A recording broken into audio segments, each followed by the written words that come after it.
Ahoj, já jsem Pavel Liška a říkám si DJ Fox.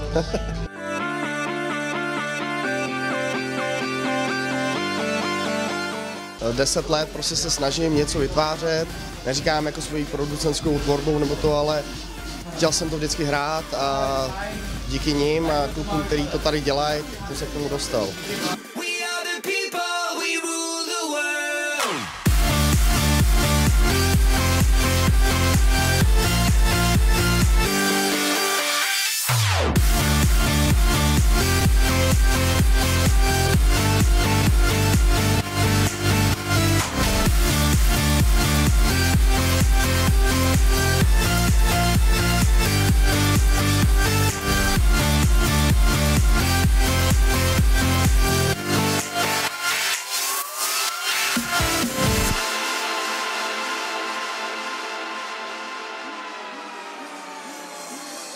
Takže to neděláš pro peníze, ale hlavně pro lidi?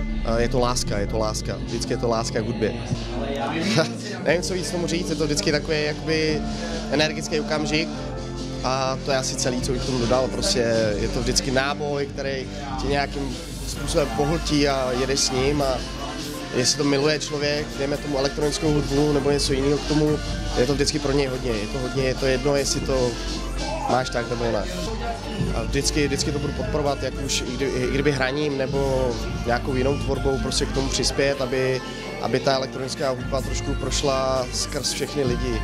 Není to jenom o nějakým dravým beatu, který je jakoby neposlouchatelný pro všechny, jako je techno nebo tamhle to. Vždycky v tom musí člověk najít zalíbení a udělám všechno pro to, aby ty lidi se k tomu nějak dostali citově hlavně. Kde tě tví fanoušci můžou nejvíce vidět? Taky většinou v hradeckém okolí. Hradecký okolí, nejbližší možný, co jde a nejde. To nejde říct nějak specificky, jakože jenom Hradec, Smiřice, odkud já pocházím prakticky, ale dejme tomu všude po východních Čechách.